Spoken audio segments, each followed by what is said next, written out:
Наистина, от гледна точка на военната стратегия и тактика, то е предварително обречено. Трябва неимоверно напрежение на силите за постигане на готовност за саможертва в името на свободата. В Панагюрище това състояние на готовност е постигнато. Духът на смелостта, духът на мъжеството и духът на самопожертването се бе вселил в сърцата на довчерашните роби и ги бе превърнал в борци и герои. Казаха са мани оттам, че снимат камери.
Спасовден, Каменица и Варнево Бърго, където са се укрепили нестрашливите юнаци. Обгорени в битката за Кукла, очакват налетите на турската войска. Те, както пише Филип Старванов, се бият като левове и никой не даде повод за бягане при неравната борба. А всякой от тях се биеше, къде го хванат с ръце и го убият. Нещо, което са признали и самите турци и са го изповядали после, че никой от комитите не се е предал сам. Последни на тази позиция остават Иво Лужин, Марин Кацарски, Станчо Малинов и други героични бранители, които загиват на това място. Те не са беззащитните овце от славянския мит за медното гумно, които смеят погубва безнаказано. Воюват геройски на Спасовденските хармани на смъртта, където падат като натежали от зърнослопи, от които ще покълне семето на свободата. Заради дадените от тях жертви, при превземането на укреплението, турците го наричат Върненото укрепление. На Варнево Бърго, близо над църквата Света Богородица, един възстанически цеп, от 15-20 души, прикрити в една от големите клипки на Чупаринова, непрекъснато стреляха върху турската войска. Срещу него на открито се сражава неголям турски цеп. Зад него на 10-15 крачки стои един резерв от войници по двама в ред. Тази верига непрекъснато се простира по билото на Каменица и край изстреми негде по източното снижение на тази височина. Не ще да са били по-малко 2000 души. Днес вече е известно, че организатор на отбраната тук е стотникът Павел Хаджи Симеонов, а вдъхновителят е поп Нейко Стоянов Чуклев. Към тях стоят Фиджев, храбрият топчия, още Атанас Узвинов, Янко Роглев, стотник, Георги Станчев, 50-ник и до 60 други въстанници, все буйни и нестрашливи.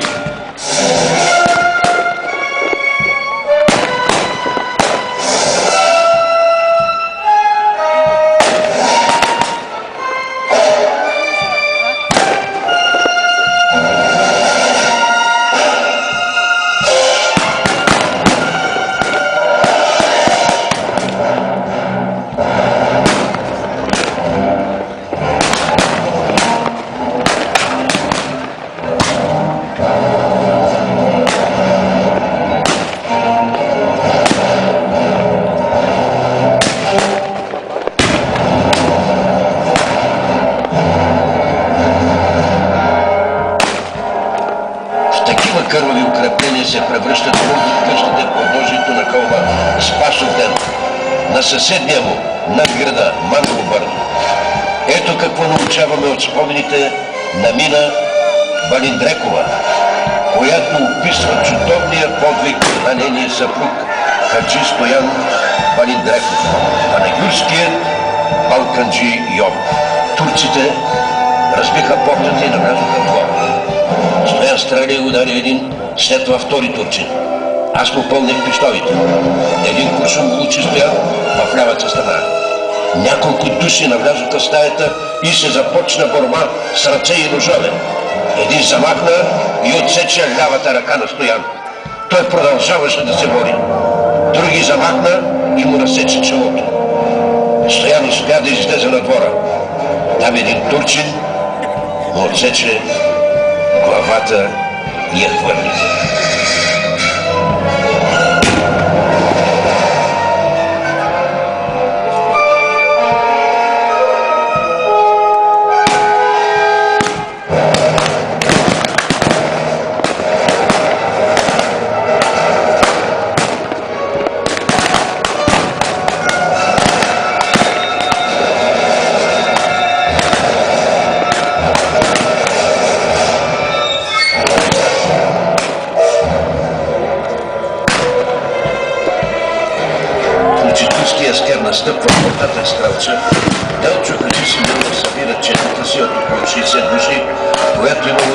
възстанници от селата Копинци, Свобода и други, и я повежда към града с намерение да пресрещне стъпващата войска.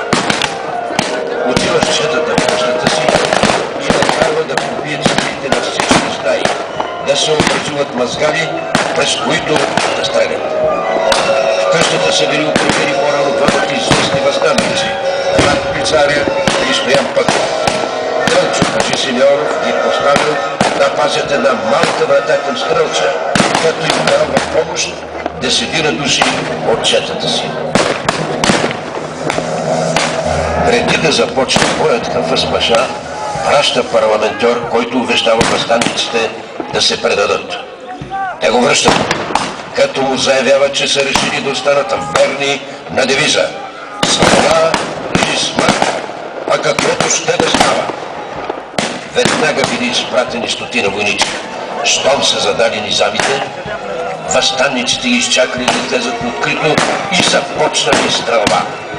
Под точните изстрели на Ратушчийски, Стоян Пъков и останалите защитници падат над 20 турски войника заедно с командира им. Битката продължила до привечер, когато срещу къщата е изпратено оръдие, започва обстрелът и се снаряди, третият от които я оцелва и тя пламва.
Време на мокрото се.